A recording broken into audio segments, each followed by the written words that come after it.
Don't need a job anymore. 50 grand a month is about to be your new normal. I already told you this, and if you don't believe me, you'll believe me after I tell you the biggest secret that wealthy people have been gatekeeping for the longest time. I know you know what a trust fund is, right? When you think of a trust fund, you think of wealthy people that use it to protect their assets so they can pass them down to their kids. But did you know that it's not only people who are already wealthy that open trust funds? People who are broke open trust funds, and they use them to become wealthy. And now you're wondering, how do they do it? Well, I'm about to tell you, so make sure you save this video. So you go and open a trust fund, which anyone can do.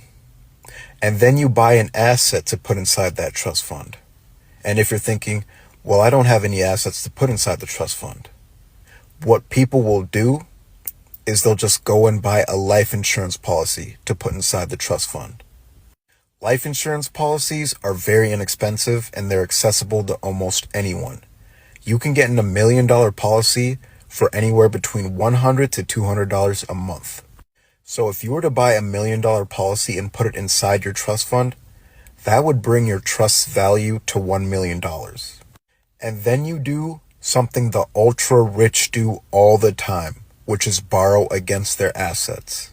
People like Jeff Bezos and Elon Musk, they don't just have billions of dollars sitting in a bank account. Their wealth is tied to their stock.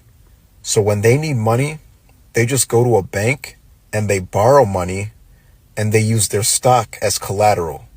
And you can do the same thing with your trust. Because you have your life insurance policy inside of your trust, you can now borrow against the value of that life insurance policy. And if you borrow the money, you can do what you want with it. But the smart people will use it to go invest and buy businesses. They'll usually go out and buy small franchises, or they'll team up with other investors and go and buy apartment buildings and commercial real estate. And once they start collecting profits from those businesses, they'll go back and they'll pay off the loan that they used to acquire those businesses in the first place. And once they've paid off their debts, those businesses still continue to cash flow. So they're now financially free and can start building generational wealth for themselves and their family. And this is just one of the many ways that people become wealthy that we just don't know about. And if you're wondering where I learned all of that, it's in the book called Wealth Secrets. So if I see one name, that's the birth certificate name, then under it's going to say doing business at, this how your EIN going to print out.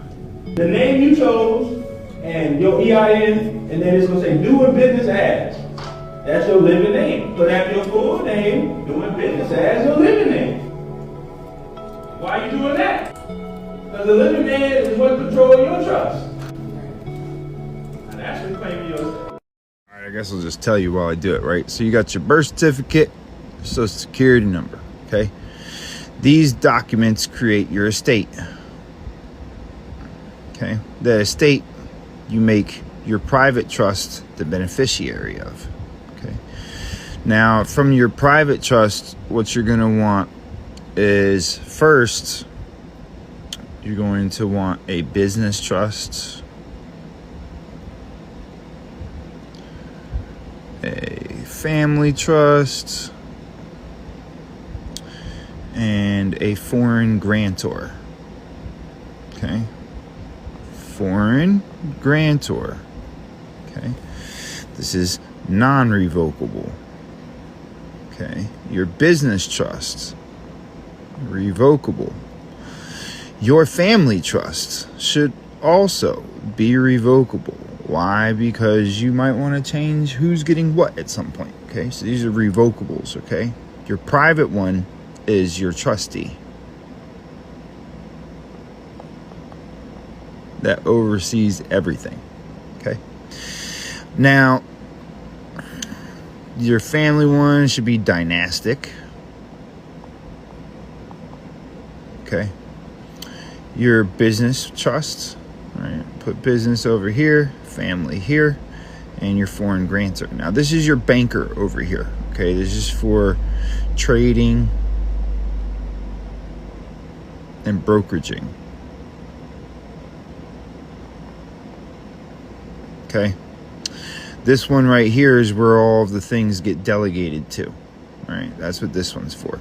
Okay, so we're gonna go like this and like this. All right, now your business trust, right? The business trust is going to hold your what? Your assets.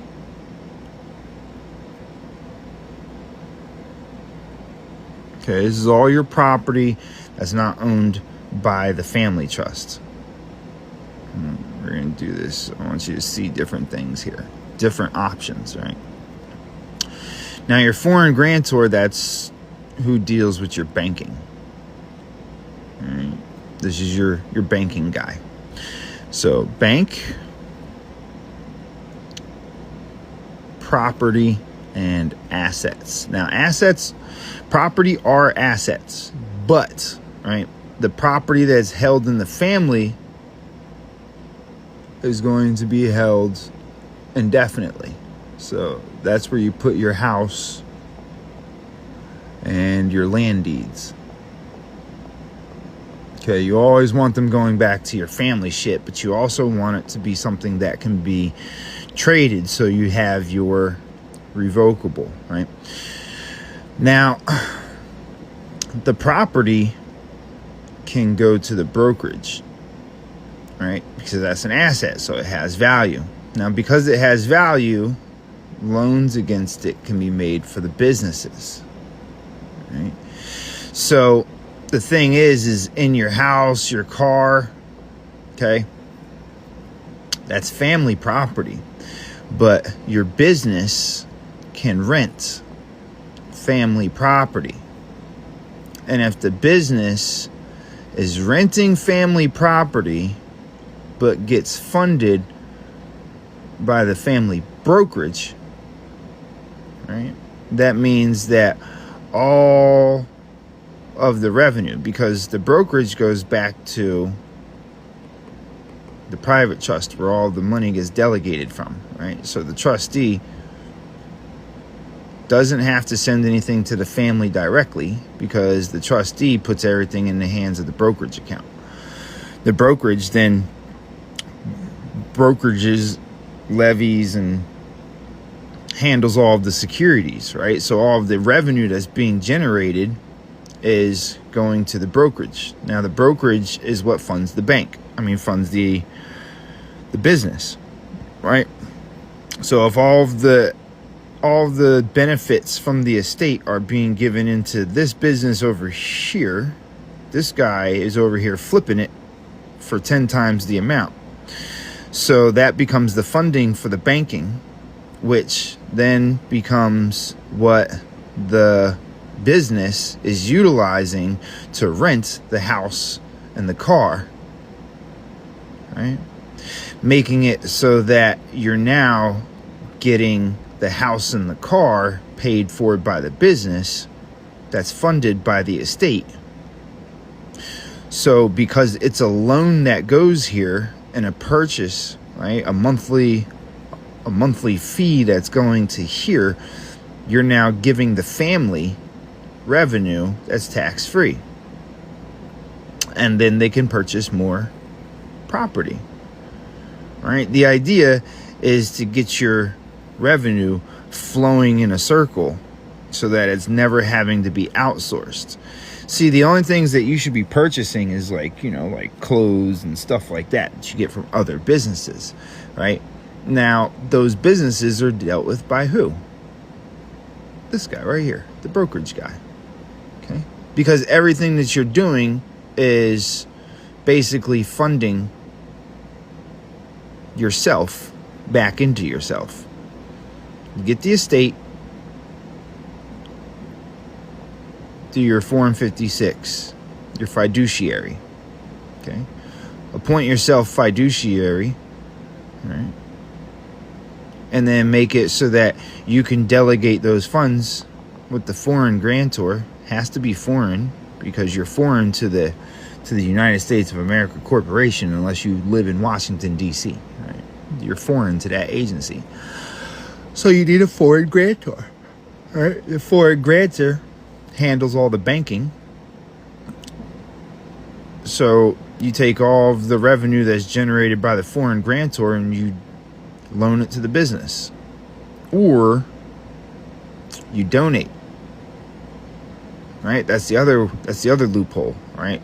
Is creating your unincorporated. Unincorporated means it's not tied to any persons, any living men or women. It's unincorporated, right? And so the funds can get donated to it, and that can be the thing that purchases all of your properties. Have everything controlled by the unincorporated business is another avenue that you could take, right? That's your 508c1a.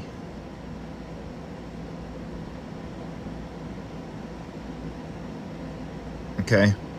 Now, if you want to take it the other route, you do the 508c3, the church, right? So you either do a business or a church, or you could do both, right? But you want to receive loans and fucking grants and things like that from yourself. You receive it from you, right? Into a tax-free situation, right? Your business, if you have the unincorporated business, you can generate revenue directly. That's when you can deal with the public. Because the public has the ability to donate. Okay? So if you have your unincorporated business, the public donates into that unincorporated business, and then you still purchase everything through the business. Because you want to keep everything controlled, but you're just the overseer. Everything should be under you without you being directly tied to it. So it's all about how you structure it. There's multiple ways to go about this, right? And so picking the one that works for you the best is the part that, people can't help you with. This is why until you figure out exactly what you